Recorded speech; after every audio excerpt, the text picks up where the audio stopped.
Vincent Devall with Eagle Homes. Why? It's too much fun, right? And this is the Eagle's Nest podcast. We're here with Brad Brewer, of course, also with all the stuff that he just said. Yes, exactly. So we gave up our 40-day forage. Finally finished that. We're on a 20-day kind of commitment level. So, and it varies for each guy that's doing it, but it's fun to be accountable to something somehow. So that's where we're at. And we ended up taking 2 weeks off, About 2 weeks, yeah. Yeah, and I'm happy to say I think I stayed pretty flat. I might have gained a pound and a half. Yeah. That was just more because I didn't eat bad. I just didn't get the workouts in. I think the combination is pretty important for me. Right. So yeah, huge. So this week we're going to talk about 3 things. I think we have on our thing. Three things on our plates. We're going to talk about just the excitement. Today's a good version of that. 50 degrees, buddy. 50 degrees. I wish I didn't have just a mountain of work to do. Otherwise, I would see what golf courses are open, but that's okay. But it's good to have a mountain of work, so that's always good. And then we're going to go over, just because it's also spring, just some few spring tips on getting your house ready for the warmer weather. And then we'll finish off with just a quick market update. I don't know if you got statistics for that today. Or I got a little bit, yeah. Got a little bit that we'll be able to share with quick market update. Yeah. So yeah. We can give our layman's terms in for one, I guess. Yeah. So let's start with the excitement of spring. So you go first. What excites you about the spring weather? As I know I'm excited. Man, there's so many things, but obviously it's just the warmer weather to be able to get outside and do things, right? Like I'm gonna start once it starts warming up, I get the cover off the pool, get the deck furniture out, and for me it's just getting the outside ambience of our home ready to start entertaining. So then that snowballs into so many other things. Yeah, so for me, it's as soon as we get the patio out and have our first dinner outside, we could probably pull it off tonight, but the patio is not quite set up for that right now. But yeah, it's getting the deck power washed and things like that. And then the garden. As much as I'm not going to lie, as much as I really dislike managing the garden, I really like planting it and getting it started for the year. Okay. And seeing those, getting the fresh tomato plants I planted, and I love jalapeno peppers, so we'll go with some jalapenos in there this year. But getting the garden planted, we have a raised garden bed that's fairly large, and by the end of the year, our thoughts are, why did we plant so much? We've learned, we used to have 3 or 4 tomato plants and 3 or 4 cherry tomato plants, and we've learned that is way too much, because come August, September, we have so many tomatoes to do something with that. It's usually we're stewing them, we're canning them. It becomes very, very a pain. I will have to say I did appreciate. I remember one year when we lived about a third of the mile away from you, I was the beneficiary of some of those extra tomatoes, so I appreciate that. Yeah. So we've learned how to scale the garden down a little bit over the years on what we're going to use and what's realistic. Hey, I think Brad needs to turn off the beep on his little text message that keeps popping up. Yeah, we're going to have to handle that next time. Sorry if you guys can hear. I don't know if you guys can hear it or not. I don't know. My computer's beeping, which is what our cameras aren't off of it. Yeah. I usually don't have any notifications on my computer. I don't know why these are popping up. Yeah. Anyway. So that's it for you, huh? That's the excitement for spring. That's what starts spring. And then I think we go into one of our favorite things is obviously golf. I see you're wearing Hawksview golf course logo shirt this year. I'm very excited for them to open. I don't know when it is yet. Yeah, I think it's golf. I know, I'm a member of multiple different golf forums on Facebook and whatnot, and there was quite a few people that yesterday were out golfing.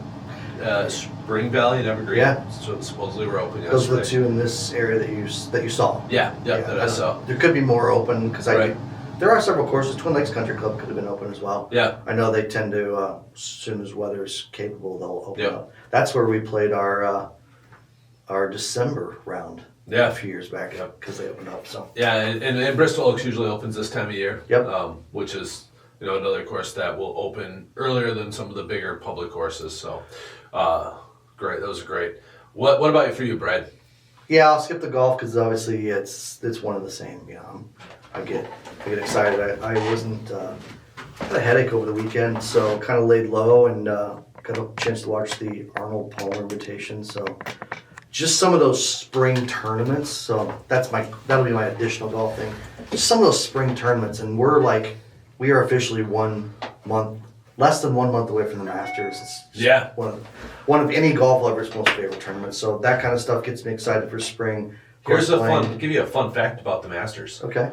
That is when we first started our podcast, was right around Masters time, because that was our first podcast, first video was talking about Masters. I did not know that. Okay. I was going back through some old videos that we've done, and you talked about Masters Week, and I was like, all right, well, this video is going to be one we're going to use next year during Masters Week. There we go. So, all right, little unknown coincidence there, or anniversary. So, otherwise, things for spring. I love to get my smoker going. Oh yeah. I want a new one, but kind of waiting on that because the one I want's a little pricey. They're not cheap. No, they're not. But my wife supports that kind of stuff. She loves it. I love doing it. It's like you start getting the patio ready. Probably too much information, but ours, with our 2 French bulldogs, ours tends to be covered with a couple substances that I have to get the power washer out and spray off. But just getting the whole patio ready.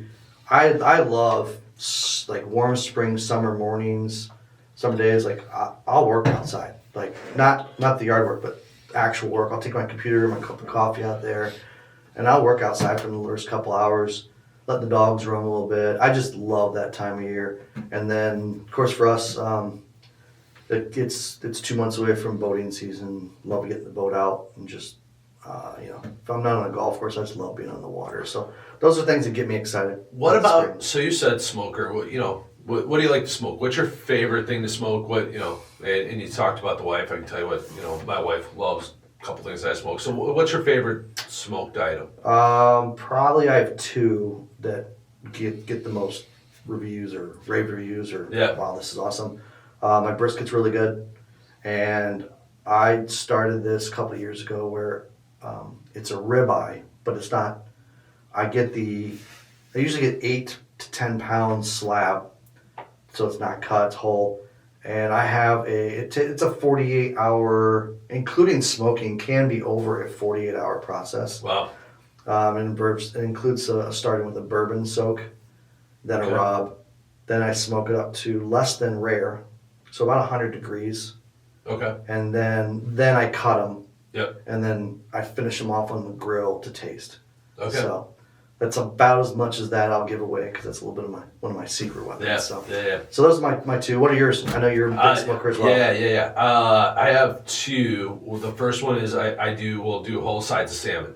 I love smoking salmon. The wife loves it. The kids love it. And it's, you can do a multitude of different flavors, glazes, rubs on it. And and what I like about the salmon too, compared to a brisket, or I'll do ribs on occasion. My daughter loves when I do ribs.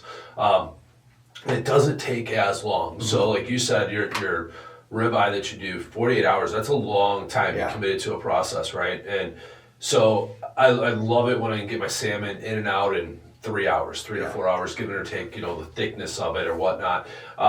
And then the other one I love to do, but it's very time consuming, is I will do different meatloafs. I've done a bacon wrapped meatloaf that is stuffed with pepper jack cheese and I use a mango habanero glaze over the top. So I use Old Tennessee or smoky Tennessee whiskey, whatever that is, the mango habanero whiskey, make a rub with, or make a glaze with that. Nice. And then finish on the top of the bacon. It's really good. Well, everybody, the goods and the hate mail, because I know Vince just got all of you guys super hungry. Yeah, because I'm excited. I kept it really scarce on the details of my ribeye, but man, after that I've had your smoked salmon. Actually, my wife really likes the smoked salmon too, and you did it 2 ways one time when I think you had some people over, and we were one of those lucky guests, or my wife was one of those lucky guests, because I like the salmon, that's one of her favorite things too. Yeah. So, but boy, this is getting me really excited for spring now. I think, I got one more topic for spring is we own a travel trailer, right? So we do a lot of camping in the summertime, and we'll go out probably once a month minimum, sometimes once every 3 weeks. Mm-hmm. So some months get twice, and some months get one. But, getting the camper ready and doing our first camping trip. We usually do it in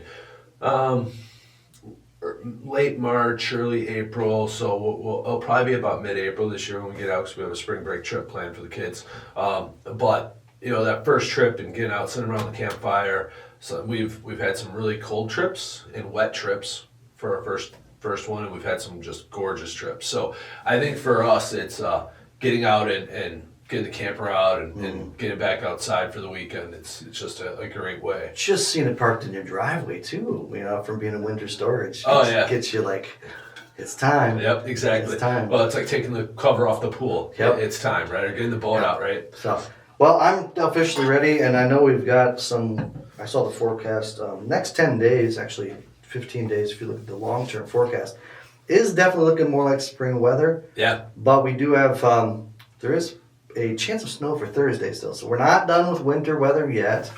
And of course, it's not even April yet. And we always get that random 2 inches that falls in April on some random day and then melts 3 hours later. Yeah. Which is always fun.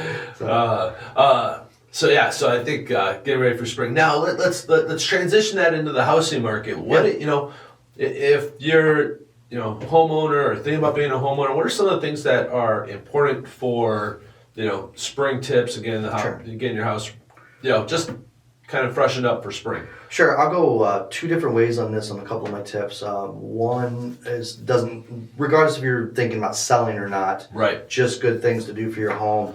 If you didn't get those leaves cleared out of the gutters, for those that have the open gutters, and a lot of covered gutters now are out there, but if you don't, it's good to get those leaves out so that when those spring rains start coming in, that everything's flowing correctly. You're not getting that runoff and run down and potential, wetness in your basement.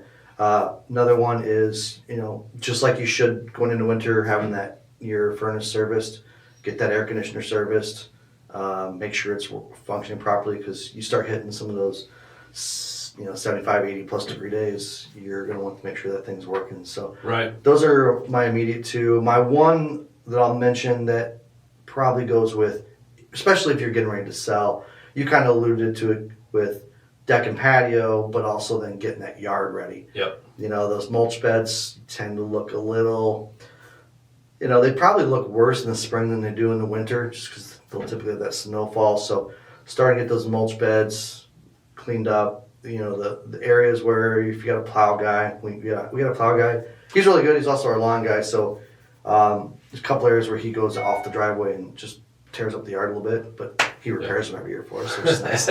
But just getting those things cleared up are kind of my 3 main tips. I don't know if you got something. I think kind of tying into your gutter thing, I think one of the biggest things we see in the springtime is gutters get, especially in the wintertime, from the snowfall and whatnot, the extensions on your gutters get knocked off or, not replaced from doing the spring cleanup, whatever it is. Make sure those gutter extensions get back on. Make sure we're getting the water away from the house. That is huge, and you'd be amazed how many people are like, "Oh, I got water in my basement," and I'm like, "Well, do you have gutters?" And they're like, "Well, yeah." I'm like, "You got your extensions on?" And then you go over there, and the extensions are stopping right at the edge of the house.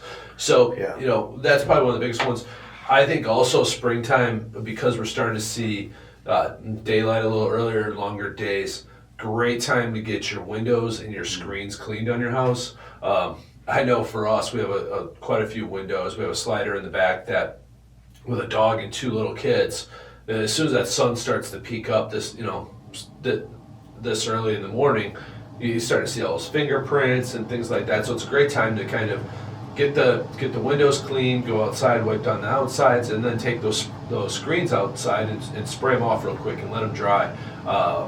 And then that way, when you go to open your windows in the spring, they're not full of dust and different things. It's just the windowsills and everything. They get that dirt build up from just fall, winter, and then spring. And just, some of those things obviously people do themselves, but all those other fun things we talked about, the one to spend doing. So if you wanted to spend the money, let us know. We've got we had a window and screen cleaner come by our house a couple springs ago. Oh my gosh, priced super reasonable.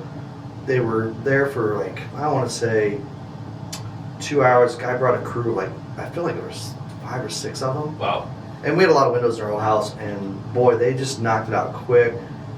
You know, if it wasn't the fact that they were older windows, you would have thought they were brand new. I mean, they just did an amazing job. So if you're interested in, or you need contractors for lawn, landscaping, or like window and screen cleaning, let us know, hit us up, Yep. and we'll be happy to give you a couple of referrals for that. The other tip I have too, and I am guilty of this pretty bad, is tune up your lawnmower. You know, make sure you got some fresh gas in it, check the oil. You know, hopefully before you put it away for the winter, it was cleaned off and you didn't put it away with caked on grass and stuff. But you know, get your lawnmower tuned up, because I can tell you that one time I didn't do that in the spring, and it was like, oh, gotta cut the grass, go out there, and it didn't start. So battery wasn't charged. I have a riding lawnmower. Battery wasn't charged. I don't even know if I had enough gas to cut the yard at that point in time in there. So you know, take your lawnmower, get a good tune up on it, do it yourself, or take it somewhere, whatever you want to do. But make sure it's ready for that when you want to first do that first cut. And then same thing with your weed whackers. Fresh line of string on them. If they're cordless, then make sure you got the batteries charged for them. Or if they're gas powered, you know, you do a quick tune up on them and whatnot. But get yourself ready for, you know, take the time now. Because yes, it's starting to get nice out, guys. But we're gonna have some days that are just, you're not gonna want to be outside all day, right? So take that time now, because you don't want to be screwing around when it's going to be 65 degrees out and you only want to spend an hour cutting your grass. Now you're spending 4 hours because your lawnmower's not ready, right? Right. And then you're pissed you just blew off half your day.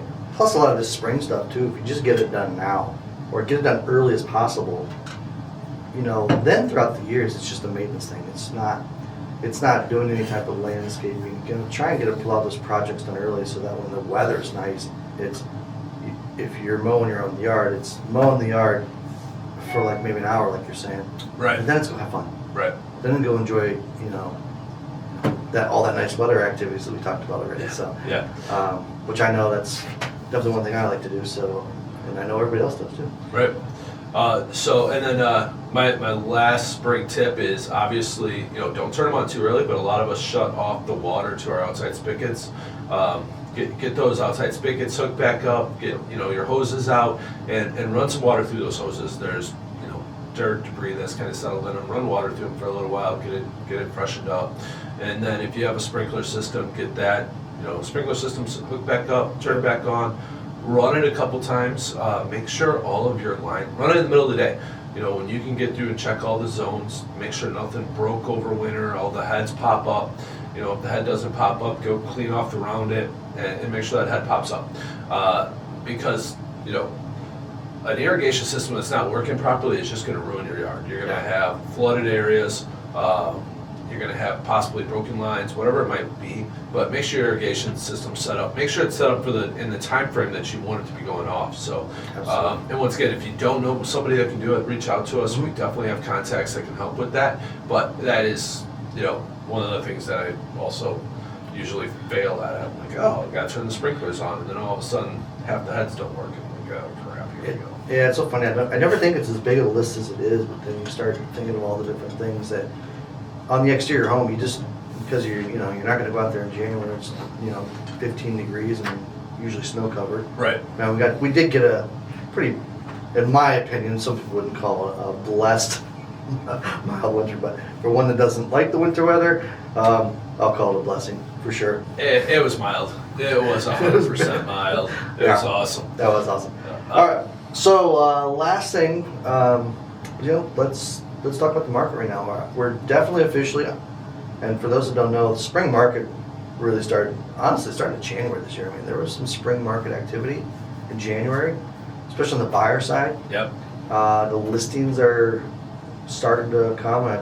People I'm talking to that I think between the two of us, we're going to be listing. We've got a good amount coming up. Still don't know exact timeline on some of them, but they're coming. So Yep. spring market's here. So tell us a little what you got. Yeah, so I ran some numbers this morning. I typically do, just full of transparency, these numbers are for Walworth, Kenosha, and Racine counties. So those are our three surrounding counties that we kind of kind of dwindling a little bit. They're our primary territory. Yeah, primary territory. And these numbers are for every property. So I'm talking about single family, multifamily, duplexes, condos, vacant land, commercial, everything. Everything that's in the MLS in those areas. Now, one thing I found was pretty interesting is number of units sold. Yep. Last year or last month, this time right now. Okay, I'm not going to compare last year because inventory was really down last year at this time. So let's just look at last month. We talked about it going up and down. Number of units sold went up. Number of new listings went down. Number of active listings went down. Okay, that tells us that it's still a seller's market. Okay, the one thing that really caught me off guard, and I asked Brad before this conversation started because it was relevant. Brad, how long, when you write a listing contract, what's that listing contract for? For how long? Well, the norm, norm was about 6 months. Okay. So let's say 4 to 6 months, like we talked about. 4 to 6 months in a seller's market is typical because usually you're going to get that home sold well within that timeline. Yep. As I gave the stat a couple weeks ago, we're, as a team for the last 2 years, which has been definitely seller's market. For last year, we're on average 26 days on the market. That includes some listings that have sat for a little while for different reasons. We got one right now, but I can tell you that right now, days on market, and so with that, you said 6 months, days on market are really affected by those that put their homes on market, in December, November, December, right around the Christmas time, that may still be sitting. Days on market right now are 70 days for those, which is, wow. And we're looking at 5% below list price is what those homes are averaging. Okay. So, what that means is if your house listed at 100,000, you sold for probably about 95,000. Just, put it in percentage terms to dollars for those that struggle with percentages. But kind of just blows my mind. But I can honestly say in the last couple weeks, we've both wrote offers that have been in multiple offers situation. I mean, I just got an email this morning saying, hey, we need final invest by tomorrow night or by tonight, and the seller's going to make a decision by tomorrow. Yeah. And it's, that's great, but that house was priced correctly. Yeah, that's huge. Pricing's always huge, and you're correct. And I'll say it's probably a little bit too price point. Yes. Not always. There's always variances to this, but we're seeing still because probably somewhere around the 250,000 to 300,000. There's just not a lot of inventory. Correct. 200,000 right now is basically the first-time home buyer's price point. Yep. It seems like it's higher for some. Again, these are just kind of some little bit of averages, but yeah, everything I've dealt with from buyer side and my own listings, that price point's going over ask in many cases. Yep. The higher price points that are above 300, above 350-ish, they're still moving very quickly because again, it's seller's market. But instead of within days at over ask, they're moving within about our own statistics on our team, we're about 3% off list on those higher ones, which is good. That's that's great. And some are still going over, and some are going under that. Right. So it's a little bit of a mix right now with the price point, but again, with the total lower inventory, definitely still seller's market. But because we just know for who we're talking to right now, the number of listings that we potentially have coming up, it's like it could triple. Yeah. Yep. Quickly. So yeah, and it has a lot to do. Today's market has a lot to do on how your home, the condition of your home, right? Yep. How it's what the price is, how it's priced, location.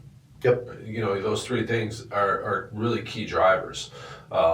Let's just here's an industry secret, people. It's gotta be good. Condition and location dictate price. So I mean, yes, there's other things there, and we definitely look at comps. I mean, there's other things to pricing a home, but we always say that's the simplest of way to explain it. Location, because what do they always say in real estate? Yeah. Location, location, location. Right. And then based on your condition, are you updated, semi-updated, way outdated? Are you in really good condition? Those all kind of factor into then what's that price? Yeah, and I think one of the biggest Brad, let me ask you this. Mm-hmm. What's one of the biggest mistakes sellers make today when selling their house when it comes to location, condition, price? I have something in my head. I'm curious to see what you think. To me, it's going with the wrong strategy. It's going with the wrong pricing strategy, and we've gone this before. We offer 3 pricing strategies. It used to be, I think a couple of years ago when inventory was crazy low, it would be okay. I would feel a little more comfortable saying, hey, let's go with the lower end, because you just knew you're going to get multiple offers, you're going to drive it back up. Yep. It was a less of a risk. I would say right now, because it's a bit of a risk. It is. I agree. So right now, my biggest tip would be, when you're talking to your agent, and that's why regardless of market, I always give 3 pricing strategies. Here's under. Your goal is to drive Multiple offers. Multiple offers. Right at. That way, if you're a little low or a little high on your initial price, you're not missing anything really. Right. And then there's that one that's priced a little high that you're going to come down. It's just how much. Yep. And I'd say my other warning would be you got to be careful on those, because if you go try to stretch for too much, and I know sellers ran into this when the inventory started to rise in the fall, they were still trying to get these home run numbers, and then you create a stale property. So yeah, and I think so to tie into that, right? Pricing correctly is a lot of sellers they look at Zillow first, right? Mm-hmm. They'll look at Zillow, they'll look at some estimator that's out there, and that is what they're in their head. They're going, oh well, Zillow said I can get $300,000 for this house. Well, Zillow also didn't walk your house and realize that it hasn't been updated in 45 years. Or Zillow didn't just walk your house and realize that half your basement is falling in. Or Zillow didn't walk your house and say, wow, you just spent $50,000 and updated everything in this house and it's gorgeous. You should be going a little higher. Right. Now, can your amenities in your house drive a price that maybe is too high for your location? Yes. If you're in a community that every house in that area is selling for $300,000 and you just put in $100,000 in your house because you wanted these fancy kitchen cabinets and high-end appliances and this really expensive flooring, you might have just done upgrades that are going to put your house higher than what we probably could sell it for. So there's a lot of things that dictate it, but I think most importantly is someone needs to come and talk to us as agents and say, hey, where are we at? What do you think? How are we going to get there? Yeah, just remember it was probably a month ago since we launched that. We launched a product on our website. Yep. From the listing side, and it's plain as day, and we are going to make some revisions to our website, so if this moves, we'll update it, but we have basically 2 tabs, buying or selling. If you click selling, you plug in your address, and then it takes you to a screen where right away it gives you, it's a pretty big range. I think it usually gives about $30,000 to $50,000 price range. Yeah, probably closer to the 50. Yeah, depending on the house price point. Yep. And then you can then look at different aspects, interior, exterior, and say, well, I'm above par, I'm below par. It's a little slider scale, and it grades like 6 areas, including pool, which doesn't come into effect a ton in Wisconsin, but it's really nice. And then you can kind of get a little bit more zeroed in from your opinion. And then when we come in, it's here's we're going to validate that essentially, and then we're going to talk those pricing strategies. And of course, we've got our new thing where you can choose your commission structure too, which is awesome. I think the hardest thing for sellers a lot of times too is taking the emotion out of selling their house. Yeah, that's our job. Right. It really is, and I get it. Sellers want to be a little emotional. I get tied up sometimes. Like when I think I've mentioned this before. I love those clients that have just a long history in a home. Yeah. Where it's like maybe multiple generations. Just one of my favorite clients to work with. And I love all my clients. Don't get me wrong, but those emotions. It's like working with a first-time home buyer. I don't get to do that as much anymore because a lot of my clientele from the past is they're on their second, third homes. Right. Thankfully, I'm not old enough for someone to be on their fourth homes.